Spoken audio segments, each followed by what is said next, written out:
It's great to be joined today by Vincent Hendricks, who's the author of INFOSTORMS, available a bit later this week, and founder of the Center for Information and Bubble Studies.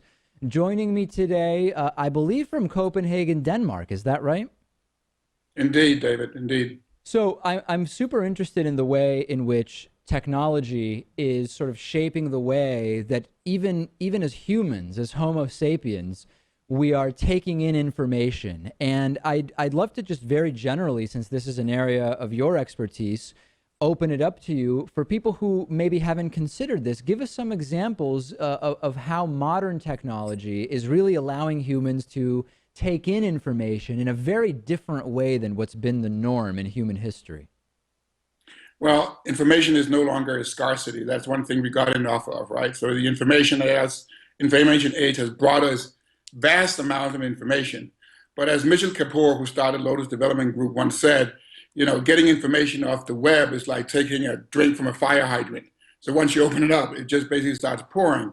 And so the issue is, are we properly curating the information that we're using? And why is information important to us? Well, it's important to us because information is something we use to act, deliberate, and just consider things by. And so from that perspective, it's extremely central to us as human beings, just basically to navigate in the world, that we have information. But the problem with information per se is information doesn't have to be truthful. So rumors, for instance, well, you could run with a rumor. You might even act on a certain rumor, but it doesn't necessarily mean that this particular rumor has anything to do with the truth. And humans are sort of suckers to the truth. It's important to us because that's basically the information that we really want to make our decisions based upon. So there are many examples where rumors or hearsays or hoaxes online may actually get amplified to proportions that we've never seen. So for instance, in 2013... Let me pause there and say, I agree with everything you're saying, but let me push back in one way, which is I'm not hearing anything that is unique due to modern technology in a particular sense. I don't know if you've read James Gleick's book, The Information. And Sure. In it, he has this great example where he says, you know, when you think about it, all of the sort of potential pitfalls of information that exist today, adjusted for better technology, existed at the beginning of mankind. For example, when we had different tribes communicate with each other over long distances with drums, where a predetermined message, a drumming pattern, would communicate safety or danger. There's food here or there's no food here, whatever. Even back then, you could have that communication spoofed by someone wishing to send a tribe the wrong message. And you could have that communication sort of intercepted in the way that the NSA can intercept today. So are we talking about different equipment or has anything fundamentally changed?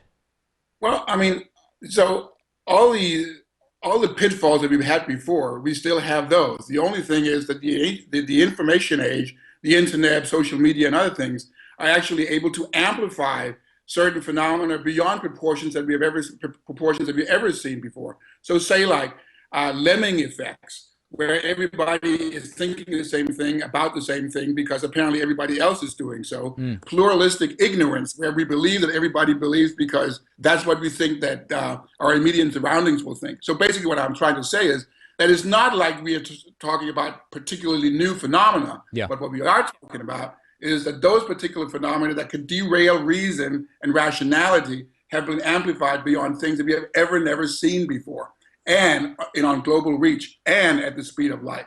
And those phenomena are sort of new, insofar as to say the amplification we have never seen to this extent. Nor can we say that we have seen rumors being able to go global, worldwide, et cetera, and actually have repercussions in many different parts of the world,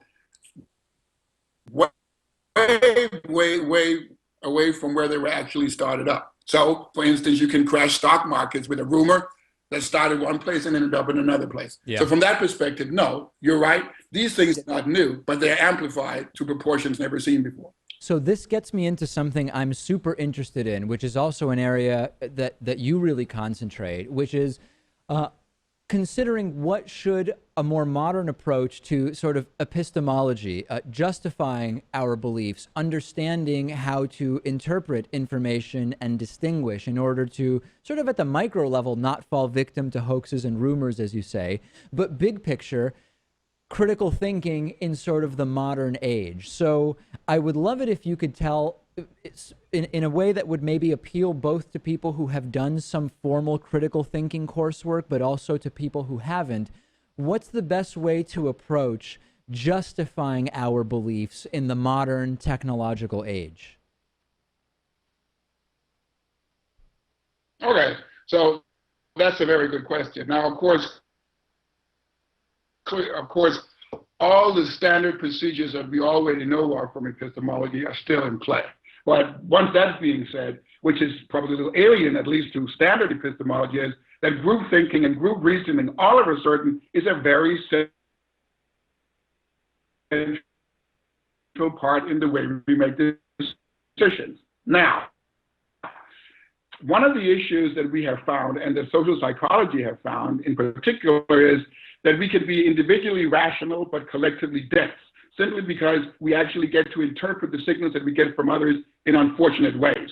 That's, for instance, the way bystander effects often happen, right? So I see somebody falling, I'm in doubt as to whether or not this person is in need of help. So instead of actually going over and asking, what I will do is I will look at my immediate surroundings. And if the people in the immediate surroundings are just as uncertain as I am, then the problem is that I get a signal from them that they'll be standing and waiting, and I can't interpret that as to whether they decided not to help or they're waiting around. And then I will do nothing, and then everybody will do nothing. So what I will say here is that the way in which we collectively process information by the signals that we get from others, those are the things that we have to be very aware of in the modern information age. Also because much of the reasoning that we do collectively or in networks or from signals that we get from our various networks. And from that perspective, that's a particular concern that we have to worry about. So to start answering your question, we have to be aware that there are certain collective pitfalls that we can make once we start reasoning together. And one of the big ones is that I'm uncertain as to what I think other people believe. So instead of actually necessarily checking, because that might be hard, I'll make certain assumptions about that. They will make certain assumptions in the same way.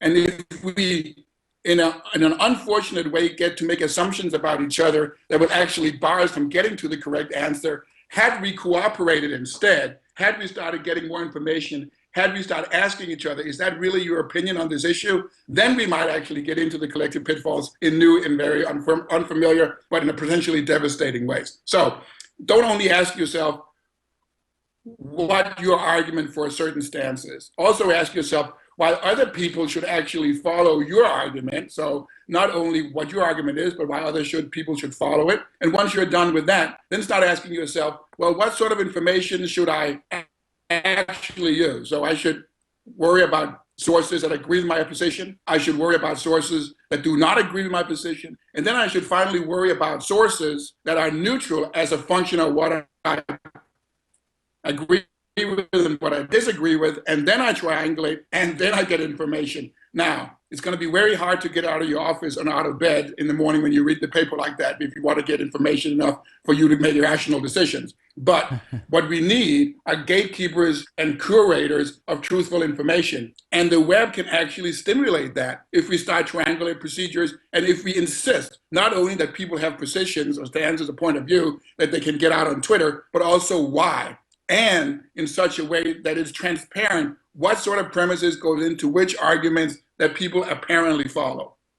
When we sort of think about the state, at least here in the U.S., in terms of encouraging this type of critical thought, understanding logical fallacies and just everyday arguments, realizing the difference between an explanation for a belief and a justification for a belief, which are very, very different things. It's a pretty sad state of affairs as far as this goes, at least here in the U.S. And unfortunately, it's become very politicized, as I'm sure you know, where there are actually political groups that are against the type of that type against the teaching of that type of critical thought. So how can we push back against that? Because if everybody had, I believe, this sort of foundation of critical thinking and epistemology from a relatively young age, we wouldn't have this constant fear that the uninformed will decide an election, for example, that type of thing. But I'm sort of not particularly optimistic that it's something we can change in a big way. Well, basically, what Aristotle said was that you have to obey the principle of non-contradiction. You can't just contradict yourself and still be meaningful. And even to the ones who may be post-factual about facts, they have to at least acknowledge that they can't say it's both that and not that and one at the same time. And so from that perspective, it still goes to show that the principle of non-contradiction is very central to us, even if you argue for a post-factual age, if for no other reason that if you do not accept it, then you're not making much sense one way or the other, independently of who you are. So the principle of non-contradiction is not a political stance or a political project. It's basically a way in which our mind either understands or does not understand when you say things are P and not P and one at the same time. And from that perspective, this has to do with our foundation of rationality, and that has nothing to do with politics. All right. Vincent Hendricks, author of INFOSTORMS, available very, very soon this week. Also founder of the Center for Information and Bubble Studies. Really appreciate speaking with you today.